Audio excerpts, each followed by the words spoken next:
Dimple lucky को बहुत कुछ बोले जा रही थी। लकी भी उसकी बातें सुन रहा था। लकी देख पा रहा था कि डिम्पल कितनी बदल गई थी। उतने में लकी का फोन बजा। लकी ने फोन उठाया और वो कुछ बोलता उससे पहले ही सामने से आवाज आई, बहुत हो गया लक्ष्मण, अब बस जल्दी से घर आ जाओ। यह आवाज सुनते ही लकी एक पल में उसे पहचान गया। उसके दिमाग से डिम्पल के सारे ख्याल चले गए और सिर्फ उस आवाज को सुनकर ही उसकी आंखें भीग गई। लकी फोन पर उसकी माँ की आवाज पहचान गया था। मैं जल्दी आ जाऊंगा माँ, बस पढ़ाई खत्म होते ही आ जाऊंगा, लकी ने कहा। उसकी आंखें डबडबा आई थी। इससे पहले कि वो आगे और कुछ बोल पाता, उसकी माँ ने कहा, बस अब कितना पढ़ेगा, तू अब जल्दी से आ जा, मैंने तेरे लिए एक लड़की भी ढूंढ रखी है, माँ ने कहा। और ये सुनते ही लकी के होश उड़ गए। वो डिम्पल के सदमे से अभी बाहर भी नहीं निकला था और उसकी माँ उसके लिए लड़की ढूंढ रही थी।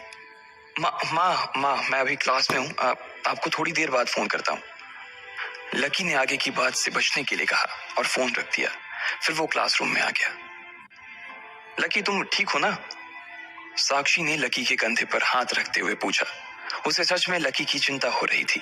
लकी ने उसकी ओर देखा और मुस्कुरा दिया।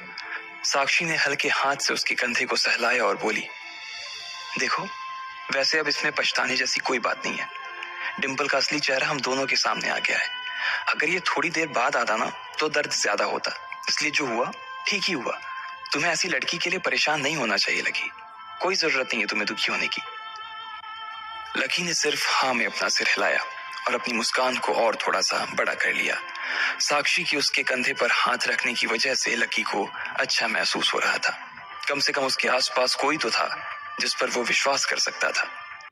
हाँ यार तू चिंता मत कर, तुझे इस डिम्पल से भी अच्छी लड़की मिलेगी, देख लेना, प्रीतम ने दूसरी तरफ से उसके कंधे को थपथपाते हुए कहा।